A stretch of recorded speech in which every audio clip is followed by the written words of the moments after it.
ये एक ऐसे खतरनाक जेल की सच्ची कहानी है जहां से आज तक कोई कैदी नहीं भागा, लेकिन 3 ऐसे कैदी जिन्होंने वो कर दिखाया जो आज तक उस जेल का कोई कैदी नहीं कर पाया और पूरी साउथ अफ्रीका की पुलिस उन्हें देखती रह गई। Bollywood silver screen presenting escape from Pretoria. साल 1978, जगह साउथ अफ्रीका। ये वो वक्त होता है जब काले और गोरों का भेदभाव है। नेशनल पार्टी यहाँ की रूलिंग पार्टी है और अब बहुत सारी ऐसी ऑर्गेनाइजेशंस हैं जो नेशनल पार्टी के खिलाफ हैं और वो उनके खिलाफ आंदोलन करते हैं जो कि गैर कानूनी है। इन आंदोलनकर्ताओं में टिम और स्टीफन भी होते हैं जो कि व्हाइट साउथ अफ्रीकन्स हैं। वो सरकार के खिलाफ हैं और वो लोगों को जागरूक करने के लिए, अपनी बात उन तक पहुंचाने के लिए पैम्पलेट्स का इस्तेमाल करते हैं जिन्हें बांटना बहुत ही रिस्की है क्योंकि अगर किसी ने देख लिया तो इन्हें अरेस्ट कर लिया जाएगा। साथ ही हर कोई इतनी आसानी से इन्हें एक्सेप्ट नहीं करता, इसीलिए दोनों एक तरकीब निकालते हैं। ये भीड़ वाली जगह में पैम्पलेट्स को रखकर उन्हें ब्लास्ट कर देते हैं। इससे पैम्पलेट्स चारों तरफ बिखर जाते हैं और लोग उन्हें पढ़ना शुरू कर देते हैं। और जब ये ऐसा करते हैं तो पुलिस इन दोनों को पकड़ लेती है। पुलिस स्टेशन में टिम से मिलने उसकी गर्लफ्रेंड आती है जो कि एक ब्लैक लेडी है। वो उसे कुछ पैसे देती है जिन्हें टिम छुपा लेता है और अब इन दोनों को कोर्ट लाया जाता है जहाँ पर इन दोनों का जुर्म साबित हो जाता है। टिम ने पैम्पलेट्स को ब्लास्ट करने के लिए 200 से भी ज्यादा बारूद बनाए थे, इसलिए उसे 12 साल की सजा होती है। स्टीफन ने उसका साथ दिया था, इसलिए उसे 8 साल की सजा होती है। ये सजा सुनने के बाद स्टीफन पूरी तरह से टूट जाता है और जब इन्हें प्रिटोरिया जेल ले जाने की तैयारी कर रहे होते हैं, स्टीफन वहां से भागने की कोशिश करता है लेकिन वो पकड़ा जाता है, जिसके बाद उसे बहुत बुरी तरह से मारते हैं। इन दोनों को अब प्रिटोरिया जेल ले आए हैं जहाँ का वार्डन, जिसे हर कोई कैप्टन कहता है, वो इन्हें जेल के रूल बताता है। साथ ही कहता है कि तुम देशद्रोही हो क्योंकि ये दोनों व्हाइट हैं और व्हाइट होने के बाद भी ये व्हाइट लोगों के खिलाफ है और काले लोगों का साथ दे रहे हैं। अब इन दोनों को जेल के अंदर लाया जाता है। टिम जेल के हर एक कोने को बहुत अच्छे से देखता है, जिसके बाद इन दोनों को अगल बगल की सेल में बंद कर दिया जाता है। गार्ड इन्हें बताता है कि अगर तुमने अपने सेल में गंदगी की तो इसकी तुम्हें सजा मिलेगी।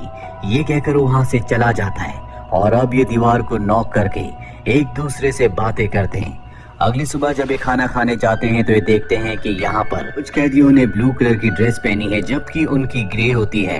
वो खाना लेकर ब्लू कैदियों के पास जाता है जो उसे घूर घूर कर देख रहे होते हैं। तभी उसके पीछे एक बूढ़ा आदमी आता है जो उसे अपने साथ चलने को कहता है और एक अलग टेबल पर ले जाता है। इसका नाम डेनिस गोल्डबर्ग है जो कि एक पॉलिटिकल प्रिजनर है, पर इसे लाइफ टाइम की सजा मिली है।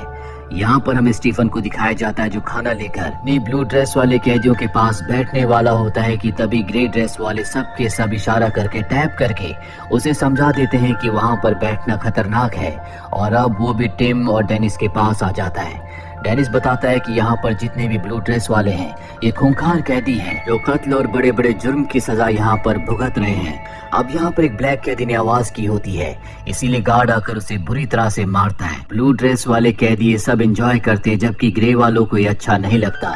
अगली सुबह जब टिम और स्टीफन बाहर होते हैं तो उनके साथ डेनिस भी होता है। डेनिस इन दोनों को बताता है कि यहाँ की जो दीवारें हैं वो 20 फुट ऊंची है जहाँ पर सर्च लाइट रहती है जो पूरी रात जलती रहती है। साथ ही ऊपर गार्ड है वो किसी भी कैदी को गोली मारने से पहले सोचता तक नहीं। डेनिस इन दोनों को बताता है कि यहाँ पर सुरंग बनाना भी इतना आसान नहीं होगा क्योंकि ये जेल बहुत बड़ा है, बाहर तक सुरंग बनाते बनाते कई साल लग जाएंगे। अब जब ये तीनों बातें कर रहे होते हैं तभी यहाँ पर एक कैदी जिसका नाम लियोनार्ड है वो इनकी बातें सुन लेता है, इसीलिए वो इनके पास आता और कहता है कि डेनिस हमेशा दूसरे कैदियों को डराता है। ये सच है कि आज तक कोई इस जेल से नहीं भागा। यहाँ से भागना बहुत मुश्किल है लेकिन कई काम जिंदगी में पहली बार होते हैं और मैं भी यहाँ से भागना चाहता हूँ। अगर तुम यहाँ से भागने का प्लान बनाओ तो मैं तुम्हारे साथ हूँ। और जब ये सब बातें कर रहे होते हैं तो ऊपर से कैप्टन यानी कि वार्डन इन्हें देख लेता है। उसे शक हो जाता है कि ये कुछ न कुछ गड़बड़ करने वाले हैं। टिम रात को जब अपनी सेल में होता है तो वो अपने सेल के लॉक को देखता रहता है और सोचता है कि इसे कैसे खोला जाए। 23 दिनों तक वो यही सोचता रहता है और 23 दिनों के बाद उसे एक आइडिया आता है कि अगर वो दरवाजों की नकली चाबी बना ले तो वो यहाँ से भाग सकते हैं। अगले दिन वो अपने दोनों साथियों को बताता है कि अगर ये सब मिलकर लकड़ी की चाबी बना ले तो लॉक्स खोलकर यहाँ से निकला जा सकता है। और लियोनार्ड को उसके आइडिया में बिल्कुल दम नहीं लगता। वो कहता है कि यहाँ पर बहुत सारे दरवाजे हैं जिनमें बहुत सारे लॉक्स हैं और इतने सारे लॉक्स की चाबी बनाने के लिए हमें बहुत सारी लकड़ी की जरूरत है जो यहाँ मिलना नामुमकिन है। स्टीफन कहता है कि अगर हम वर्कशॉप जाएं तो वहां से हमें इतनी लकड़ी मिल सकती है, लेकिन अब इन्हें सबसे पहले चाबियों के डिजाइन को बनाना होगा। और रोज टिम गार्ड की कमर में लटके हुए चाबी के गुच्छे को बहुत ध्यान से देखता है और रात को अपनी सेल में आने के बाद एक एक चाबी का डिजाइन बनाता है और इस तरह से 74 दिन बीत जाते हैं। अब उसने लगभग सभी चाबियों के डिजाइन बना लिए हैं और अगले दिन जब भी वर्कशॉप में जाते हैं तो वहाँ पर टिम अपनी इस बोतल में जो हर एक कैदी के पास है, जिसमें वो अपनी चाय, कॉफी या पानी रख सकते हैं, उसमें टिम कुछ लकड़ी के छोटे छोटे टुकड़े, फाइल और ऐसी ऐसी चीजें रख लेता है जिससे वो लकड़ी को शेप देकर चाबी बना सकता है। और साथ ही वो बोतल के ऊपर से कपड़ा अंदर डाल देता है ताकि बोतल के हिलने पर लकड़ी आवाज ना करे। तभी वहाँ पर गार्ड आ जाता है और उसे टिम पर शक हो जाता है। इसीलिए जब इनका अपने सेल में जाने का वक्त होता है तो गार्ड इन सब की बोतल्स को चेक करता है और टिम की बोतल से सारा लिक्विड निकाल देता है। उसकी बोतल को हिलाता है, लेकिन कपड़ा अंदर होने की वजह से उसकी बोतल से कोई आवाज नहीं आती और टिम इस तरह से बच जाता है। टिम अपने सेल में आने के बाद सभी चीजों को बाहर निकालता है और अब वो लकड़ी के टुकड़ों से एक चाबी की शेप बनाता है जिसे वो ग्लू से चिपकाता है। उसके पास फाइल होती है जिससे वो चाबी के आगे के दांत बनाता है। उसकी चाबी बनकर तैयार हो गई है और अब वो अपने सेल के फर्स्ट डोर के अंदर चाबी को डालता है। वो चाबी घुमाता है लेकिन चाबी अच्छे से नहीं घूमती, पर जब वो थोड़ा सा जोर लगाता है तो चाबी घूम जाती है जिससे उसका डोर खुल जाता है। और अभी भी उसके सामने एक दूसरा डोर है जो कि स्टील का डोर है और इसका लॉक सिर्फ बाहर से खुल सकता है। इसकी चाबी अभी उसने नहीं बनाई। अगले दिन वो गार्ड को बहुत ध्यान से देखता है जिसके पास चाबी है और जल्दी वो उस चाबी को भी बना लेता है। आज उसे यहाँ पर पूरे 100 दिन हो चुके हैं और अब वो यहाँ पर और ज्यादा दिन नहीं रहना चाहता। अगले दिन स्टील के डोर की चाबी को टेस्ट करते हैं। लियोनार्ड गार्ड पर नजर रखता है और टिम चाबी को स्टील की डोर के अंदर डालता है। वो उसे घुमाने की कोशिश करता है लेकिन उसका भी जो शेप होता है वो पूरी तरह से परफेक्ट नहीं है। इसीलिए वो चाबी को निकाल कर उसे फाइल से और भी अच्छे से शेप देता है, जिसके बाद वो चाबी लगाता है और अब डोर में वो चाबी लग जाती है, वो घूम जाती है। पर जब वो उसे वापस घुमाकर निकालने की कोशिश करता है तो चाबी टूट जाती है। इससे सब के सब डर जाते हैं। डेनिस उसकी तरफ एक चाकू फेंकता है जिससे वो लकड़ी के टुकड़ों को निकालने की कोशिश करता है, लेकिन तभी यहाँ पर एक दूसरा गार्ड आने वाला होता है, इसीलिए सब के सब भाग जाते हैं। और अब चाबी घुमाने की वजह से स्टील के डोर का जो लॉक होता है वो बाहर आ चुका है। गार्ड के जाने के बाद टिम उसे अंदर डालने की कोशिश करता है लेकिन वो अंदर नहीं जाता। शाम को जब सब के सब कैदी अपनी सेल्स के अंदर चले जाते हैं तो गार्ड आकर देखता है कि टिम के बाहर के डोर का जो लॉक है वो बाहर की तरफ है। अंदर टिम बहुत बुरी तरह से घबरा जाता है क्योंकि अगर ये कैप्टन को पता चल गया उसे बहुत सख्त सजा मिलेगी, लेकिन गार्ड उसे देखकर भी नजरअंदाज करके वहां से चला जाता है। अब साल का वो दिन आता है जब कैदी अपने रिलेटिव से मिल सकते हैं, लेकिन टिम से मिलने कोई नहीं आता। लियोनार्ड से मिलने उसका बेटा आता है जिससे वो फ्रेंच में बातें कर रहा होता है जो कि यहाँ के रूल्स के खिलाफ है, इसीलिए गार्ड उसे वहाँ से ले जाता है। हालांकि यहाँ पर हर एक कैदी के पास आधे घंटे का टाइम होता है जब वो अपने रिलेटिव से मिल सकता है, लेकिन फ्रेंच में बातें करने की वजह से वक्त से पहले वहाँ से ले जाते हैं। इन्हें जेल में आज पूरे 142 दिन हो चुके हैं। इन्हें समझ में नहीं आ रहा होता कि बाहर जो स्टील का दरवाजा है ये उसे कैसे खोलेंगे। लियोनार्ड को एक आइडिया आता, वो कहता है कि रस्सी के सहारे हम चाबी को लॉक तक पहुंचा सकते हैं। टिम कहता है कि लॉक तक तो पहुंचाया जा सकता है पर रस्सी के सहारे हम उसे घुमा नहीं सकते। तभी यहाँ पर कैप्टन आ जाता है और जब वो इन तीनों को बातें करते हुए देखता है तो उसे इन पर एक बार फिर से शक होता है और ये कैप्टन से कहते हैं कि हम काम के बारे में डिस्कशन कर रहे हैं। कैप्टन के जाने के बाद स्टीफन वहाँ पर झाड़ू के पीछे लगे हुए स्टिक को देखता है और कहता है कि अगर हम चाबी को स्टिक में फंसा दे विंडो से हम स्टिक के सहारे चाबी को लॉक तक पहुँचा कर घुमा सकते हैं, पर इनके पास जो स्टिक होती है उसकी लेंथ छोटी होती है। साथ ही इन्हें चाबी को घुमाने के लिए उसमें ऐसे मैकेनिज्म को लगाना होगा कि ये उस चाबी को घुमा सके। अगले दिन ये सब के सब वर्कशॉप में जाते हैं जहाँ पर टिम देखता है कि एक मशीन घूम रही है और वो उस मशीन से इंस्पायर्ड होकर उसी तरह के मैकेनिज्म को बनाता है और अपनी सेल में चाबी को उस मैकेनिज्म में फंसाकर स्टिक के सहारे चाबी को उस होल तक ले जाता है जो कि स्टील के गेट का होल है और चाबी को अंदर डालने के बाद उसे घुमा देता है, इससे लॉक खुल जाता है। यहाँ टिम को इससे बहुत खुशी होती है कि फाइनली वो लॉक खोलने में कामयाब हो गया और जब वो चाबी को बाहर निकालता है तो गलती से चाबी नीचे गिर जाती है जिससे टिम बहुत ज्यादा डर जाता है। उसे कुछ समझ नहीं आता कि वो की को चाबी को वापस कैसे लेकर आए। बहुत सोचने के बाद वो एक च्युइंगम को अपने स्टिक पर लगाता है और उस च्युइंगम के सहारे वो चाबी को उसमें चिपका कर चाबी वापस सेल के अंदर ले आता है। अगले सुबह टिम ये सारी बातें स्टीफन और लियोनार्ड को बताता है। वो कहता है कि मैं दरवाजा खोलने में कामयाब हो गया, लेकिन अब चाबियों को हमें अपने पास नहीं रखना चाहिए। अगर कैप्टन ने देख लिया तो हमारी सजा और भी ज्यादा बढ़ जाएगी। इसीलिए एक डिब्बे के अंदर चाबियों को रख कर जमीन में गाड़ देते हैं, और जब ये आपस में बात कर रहे होते हैं तो कैप्टन इन्हें देख लेता है। वो इनके पास आता है, इनसे कई सवाल पूछता है, लेकिन ये उसे अपनी बातों में उलझा देते हैं, जिससे उसे कोई जवाब नहीं मिलता।